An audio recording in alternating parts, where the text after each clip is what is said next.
All right. Welcome in, everybody, to today's episode of Daily Bread, coming at you live right at 2:20 on the East Coast. You already know what it is. You're starting off the week right by tapping in with Daily Bread Media for the best bets in the MLB. And it's a beautiful week because we got the Premier League and other European domestic leagues starting this weekend, and we're 26 days away from college football. It's beautiful and better than ever, but Sosa has to ruin it because if you've been to Catholic school, you know the first time you go down, you got dress down day and your mom lets you dress yourself.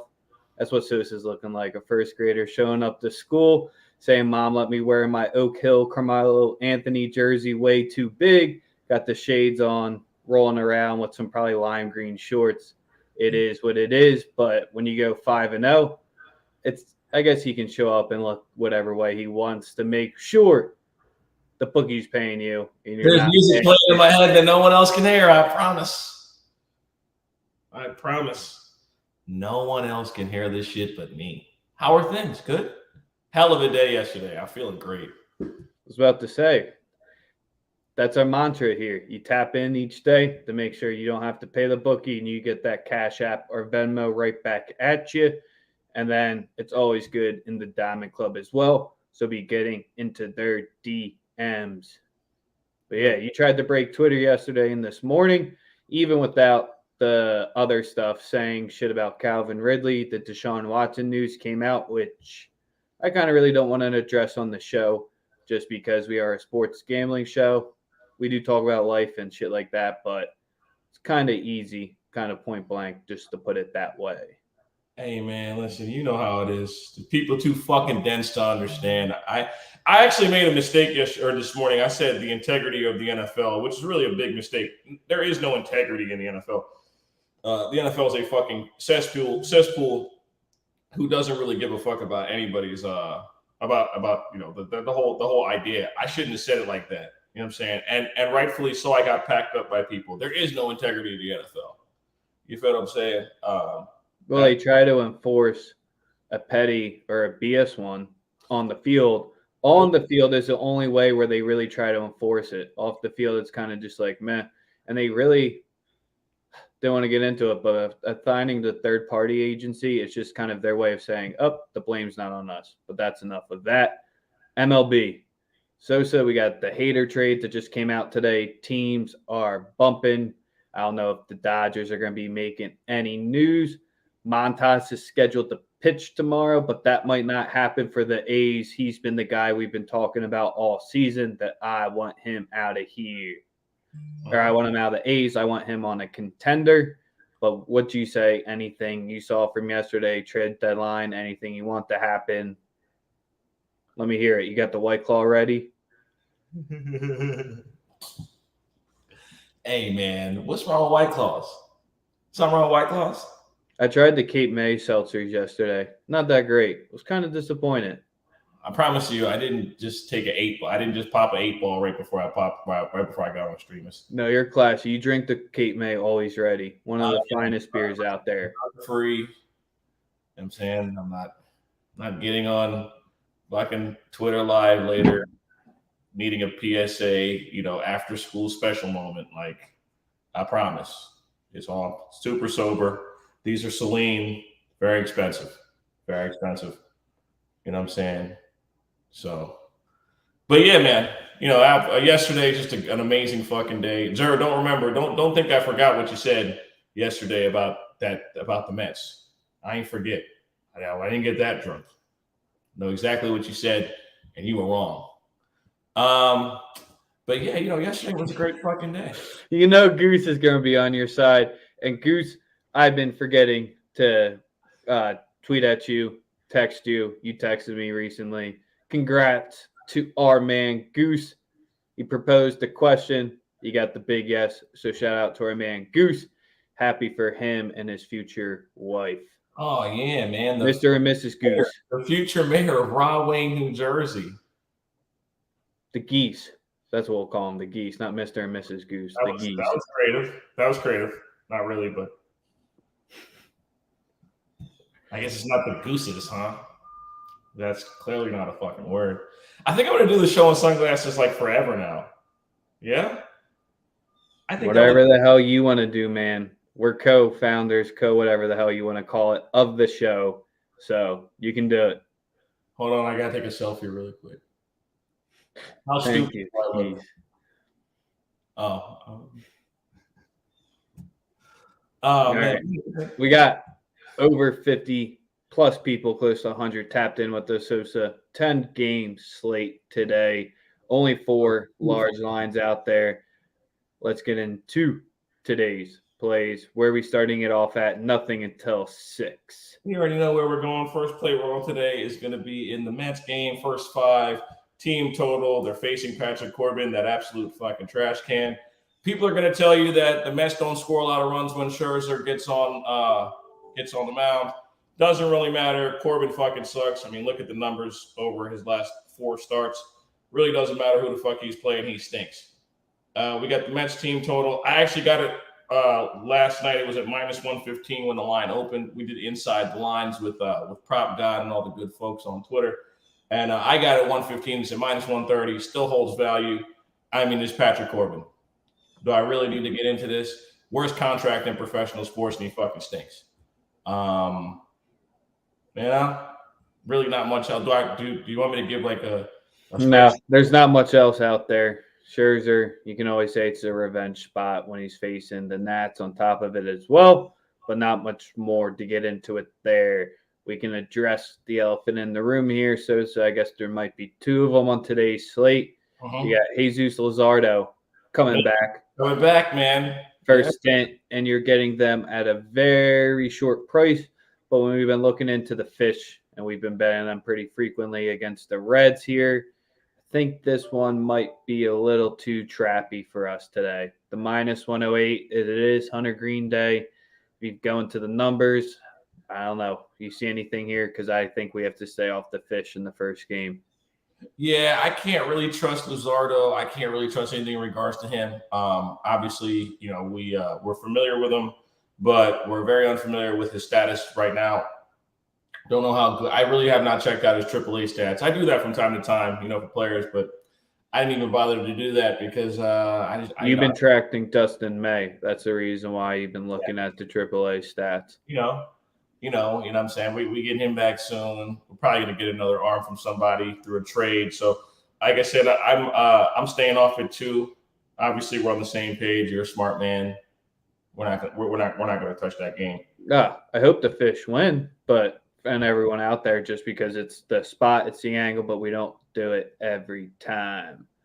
Yes, sir. Are we going for the next one, or do you want to address the O's as not huge dogs? No, I'm plus 142. I'm attacking the Yankee game. I'm on the Seattle Mariners first 5 money line, because of the multitude of reasons as to why. You saw them yesterday give it up. Did you see that first home run given up by Holmes all season? It's pretty crazy, man. Pretty crazy. All season. Just for the money. It's going to be cold in New York City tonight too, or it's going to be like low 50s. Right, it's not summertime fun. I'm on the Seattle Mariners first 5 money line at plus 160.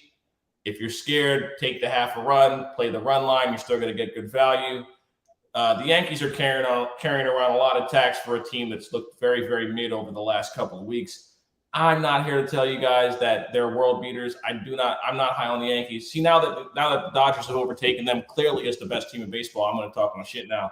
See, I'm used to being a part of affiliated with the best team in baseball. We don't just get out to like some crazy start and, return to the mean. Like, we're good all year, right? This Yankee team's starting to fall apart. Y'all don't want to admit it, and that's fine. Aaron Judge is going to win the MVP. That's no question. He could hit 70 fucking home runs. They're not going to win a World Series, and they're going to lose tonight. We're going to go first 5 money line with the Seattle Mariners plus 158. Catch me in the winner's circle. It was plus 160. It's plus 158 now.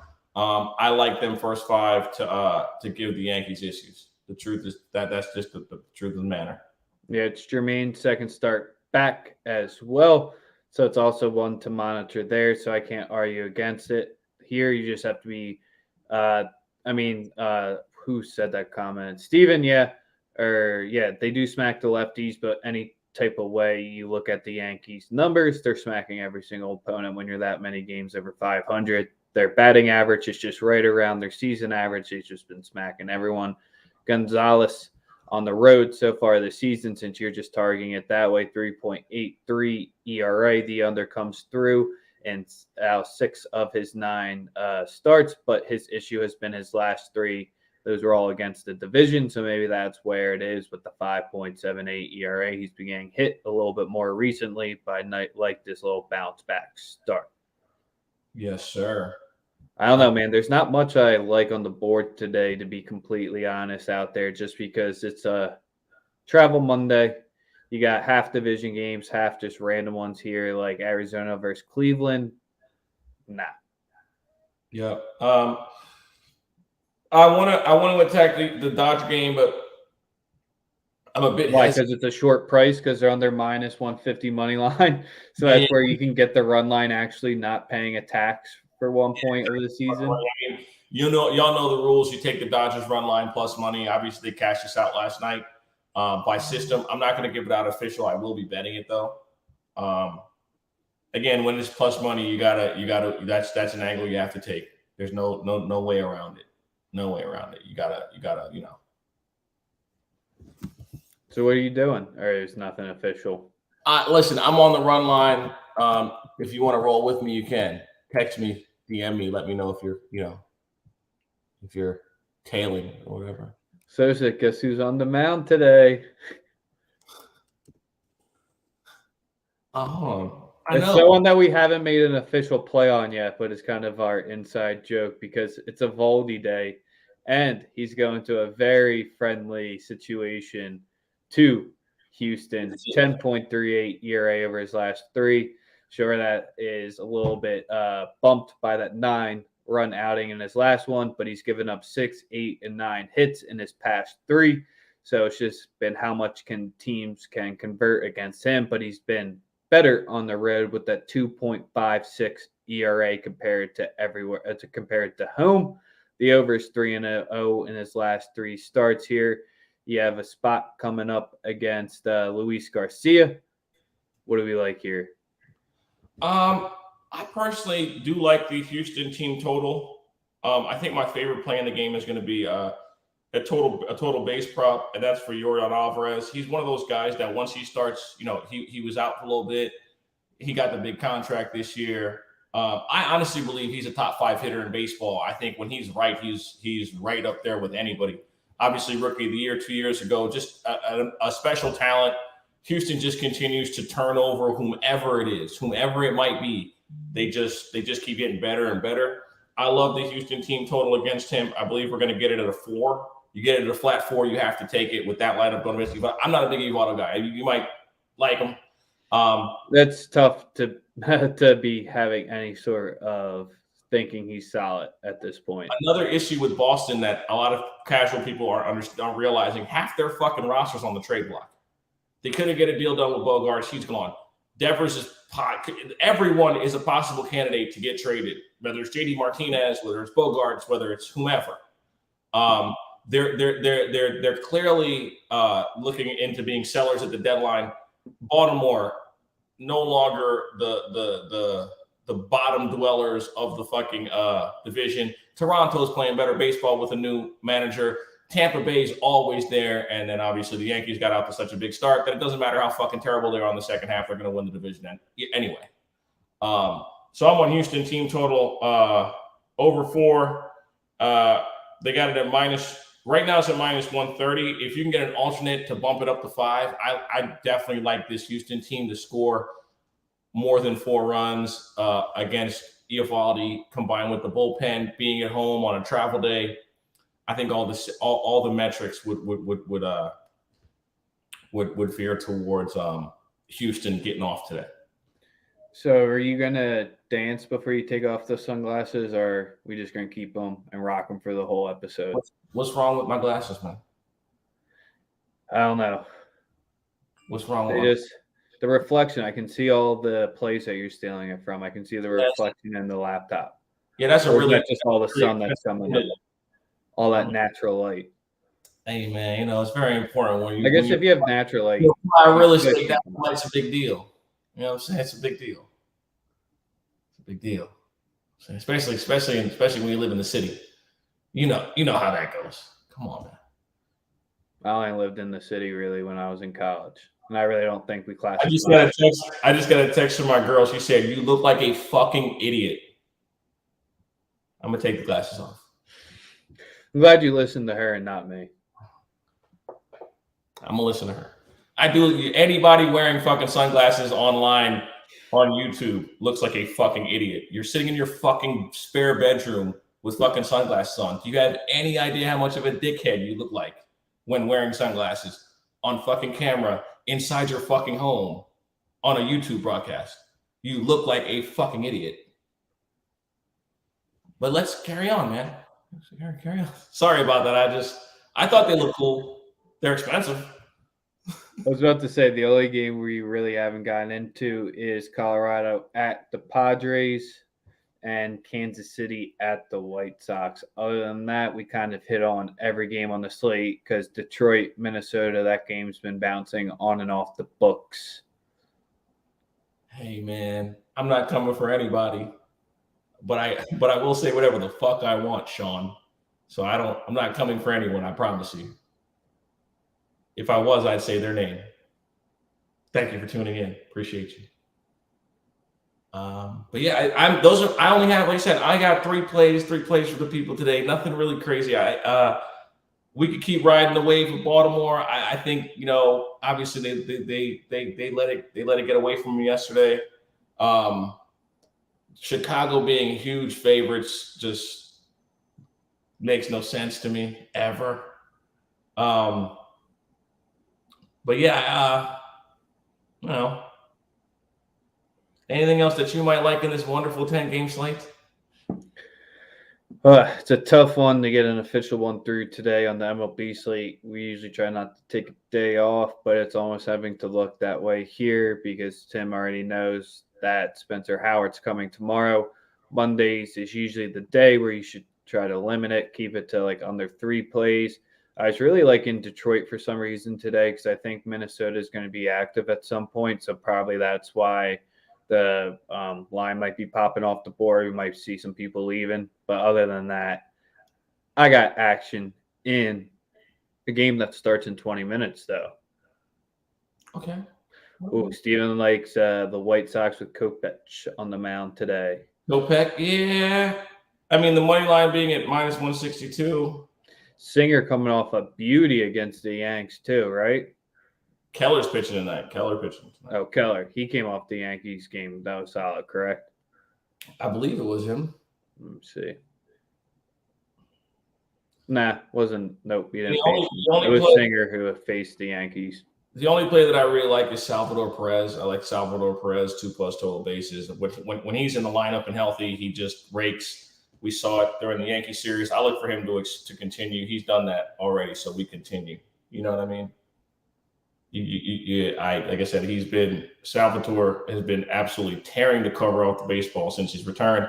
If I'm going to get him at two total bases at even money, I have to take it. So we'll go Salvi, 2+ total bases, even money, final play of the day for me. And yeah, not trying to overextend, a lot going on in the world. Salvi. That's really how the way you're ending it. He's finally back, and you're liking it. Oh yeah, I mean, there's no question when he's out there, he's effective. There's no question to that whatsoever. There's no question. So, all right. Well, we still don't have an English championship ticker. We might get one. We might not get one eventually. It costs some big money through StreamYard to add a new ticker in there, even though we still have the Warriors versus Mavs one. They haven't taken away that one from us at the bottom yet. But as usual, be sure to be giving us that like, retweet, sub, follow. We appreciate everyone tapping in with us. We're just going to be rocking with the both teams to score between Watford and Sheffield United. That match starts in 30 minutes. You can get the both teams to score at minus 112. The reason why I like this one is Watford with Sarr and Dennis up top. they might not be staying in the rotation or on the squad too much. They might be getting sold. And Sheffield United, sure, they have Egan and a solid back line there, but they play that a little bit more aggressive tactical style where they want to get up into you. They expose themselves at the back. They do park a little bit. So Sheffield, them getting on the score sheet will be the tougher angle here. I think Watford gets on with ease, but we'll go with the both teams to score at minus 112 for the one play and one play only. Watford's going to be solid. I just don't think that they're going to keep all three of the guys up top with Egan, Dennis, and João Pedro. I think Pedro stays for sure, but I think they move Sar or Dennis. What are you laughing at? Like, people are responding to today's episode. It's pretty funny. The game is the game. Hey, listen, I was on the internet last night, and apparently Max Christie is Doug Christie's son. Who's Doug Christie? I know Max Christie's not his son, but there are people on the internet that keep saying that bullshit. I like, just because he's light skinned and lanky does not mean he's Doug Christie's son. I mean, you could just Google that shit. That shit was cracking me up. I was like, people were like, that was funny to me. People were like, oh, is that Doug Christie's kid? And I actually asked the same thing when he was playing at Michigan State. Obviously, the Lakers drafted him late. I'm just like, is that Doug Christie's son? He's not. He's just a light-skinned dude that's lanky. Looks like, everyone thinks they're related. Shit cracks me up. I mean, it's just funny. I mean, at least, I was watching that on the internet, and it's like complete misinformation and not the truth. But, well, it was the game. Today was your first episode because of Sosa's sunglasses. We appreciate you. We hope you come back because we don't think that will be happening again. I saw something happen to that, which wasn't good. Yeah, Mystical. He got charged with rape for the third time. He needs to go to jail. Yep. Other than that, 26 days till college football. Make sure to be checking out Extra Dough with JD on our channel. NFL is right around the corner as well. I think it's 4 more Sundays we have to go without a true NFL game. We get the preseason game starting, which we get the Detroit on Hard Knocks. At least should be fun. Good way to waste an hour each week. I mean, I'm excited to see Jared Goff. At least now I think he'll know that the sun sets in the west and rises in the. I mean, I don't know if you guys saw him the first time. Boy, did he look like a complete doofus when they did the. Remember when they did Hard Knocks with when Jeff Fisher was the coach? Yep. Yes. I mean, I'm excited. I think the Lions are going to be a promising team. Young, upcoming, got a lot of talent. It's going to be a tough week 1 matchup for us facing them. I know that for a fact. It is. Didn't they beat you guys the last time they came to Philly? I think I was at the game. Agnew took like a touchdown back, or Agnew had took like a kickoff back, and they beat you guys, didn't they? Probably. That was like 3 or 4 seasons ago at this point. 2 years ago. 2 seasons ago? I think I went to that game. Agnew took one back. Yeah, I remember that. Yep. Other than that, we appreciate everyone tapping in today. We'll be back at you live tomorrow as we usually are. We out. Peace.